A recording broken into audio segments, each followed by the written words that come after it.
Wanatembea nasi mchana lakini usiku wanajaribu kuuza hii chama. Haiwezekani.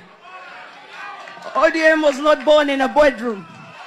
It was not made in a bedroom.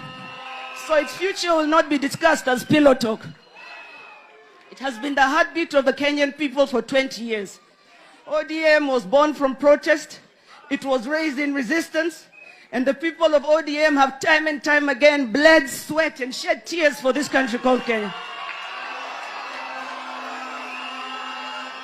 We are sorry that we don't always get it right. Oleni. But we will never be sorry for being inconvenient.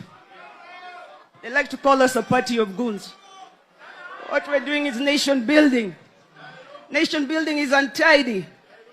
Nation building is inconvenient. Nation building is uncomfortable.